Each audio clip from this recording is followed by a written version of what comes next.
সেই মহাদেবকে একদিন হাতে খুলে নিয়ে ভিক্ষা করতে হয়েছিল। কিন্তু কেন? এই কাহিনী শুধু ভক্তির নয়, এই কাহিনী অন্যের শক্তির কাহিনী। মা অন্নপূর্ণা মহিমা। এক সময় কৈলাসে একসঙ্গে বাস করতেন মহাদেব, শিব এবং উমা পার্বতী।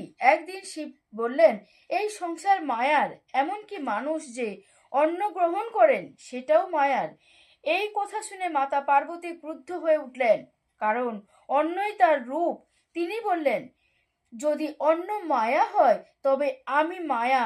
এই কথা থেকে পরে মাতা পার্বতী অদৃশ্য হয়ে গেলেন। আর ঠিক তখনই পৃথিবী থমকে গেল, ঋতু বদলানো বন্ধ হয়ে গেল, বীজ অঙ্কুরোদ্গম হলো না, চারিদিকে ছড়িয়ে পড়ল ক্ষুধা। দেবতা মানুষ কেউ অন্ন পেল না। সমগ্র সৃষ্টি বুঝে গেল অন্ন ছাড়া জীবন অসম্ভব। অবশেষে মা পার্বতী কাশীতে আবির্ভূত হলেন মা অন্নপূর্ণা রূপে। তিনি অন্ন দান করতে লাগলেন সকলকে নিঃস্বার্থভাবে। সেই কাশীতেই মহাদেব হাজির হলেন ভিক্ষার পাত্র হাতে নিয়ে। স্বয়ং শিব মা অন্নপূর্ণার কাছে অন্ন ভিক্ষার জন্য ভিক্ষার মধ্যে দিয়ে স্বীকার করলেন যে অন্ন মায়া নয়, অন্নই সেই শক্তি যে শরীরকে ধারণ করে, আর সেই শরীরেই বাস করেন আত্মা।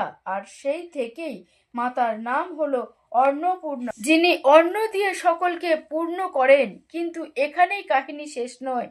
এক সময় ব্রহ্মার অহংকার ভাঙতে মহাদেব ব্রহ্মার পঞ্চম মস্তক ছেদন করেন, কিন্তু সেই কাটা মাথার খুলি শিবের হাতেই লেগে যায়। এই দোষ পরিচিত হলো ব্রহ্মহত্যার দোষ নামে। কিন্তু কারণ ব্রহ্মা ছিল সর্বোচ্চ ব্রাহ্মণ। এই দোষ থেকে মুক্তির একটাই পথ ছিল, শিবকে দেব রূপ নয়, ভিক্ষুক রূপে অন্ন গ্রহণ করতে হবে।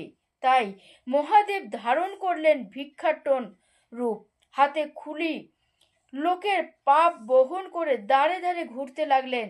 কিন্তু সেই খুলি ততক্ষণ মুক্তি হলো না যতক্ষণ না তা অন্নে পরিপূর্ণ হলো। অবশেষে মা অন্নপূর্ণা আবার আবির্ভূত হলেন। তিনি সেই খুলিতেই অন্ন ভরে দিলেন। আর ঠিক তখনই মহাদেব ব্রহ্ম হত্যার দোষ থেকে মুক্ত হলেন। আজ সেই স্থানেই তামিলনাড়ু কোয়েম্বাটুর এর অবস্থিত অন্নপূর্ণেশ্বরী মন্দির, যেখানে মা অন্নপূর্ণা আজও অন্নদাত্রী রূপে পূজিত হন। জয় মা অন্নপূর্ণা।